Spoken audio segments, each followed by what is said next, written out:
Judy Toohey and Cassie Franklin were separated by just 300 votes during the August primary, and next month's general election is expected to be very, very close as well, with the city facing some very important issues.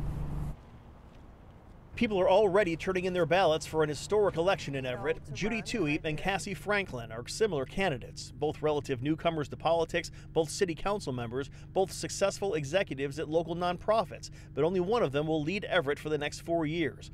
The city is in the grips of a terrible drug and homelessness epidemic.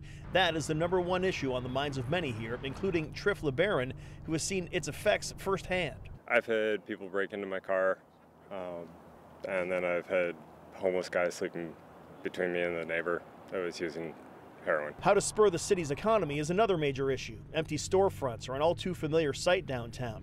The new mayor must find ways to attract more jobs and more people to live downtown. Richard Sussman recently lost his job and his home. He says finding work in Everett is tough. I used to make $120,000 a year last year.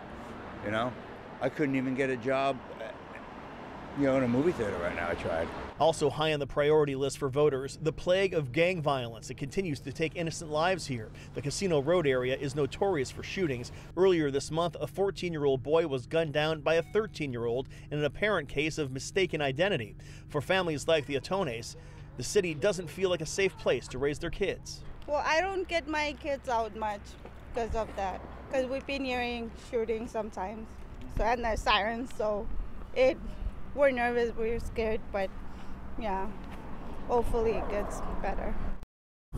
There was also a third candidate running for Everett mayor, Gary Watts. He is a local businessman who made headlines recently by calling the city Tweakerville and live streaming the antics of homeless drug addicts who were camped out outside of his business. He's running as a write-in candidate. In Everett, Eric Wilkinson, King 5 News.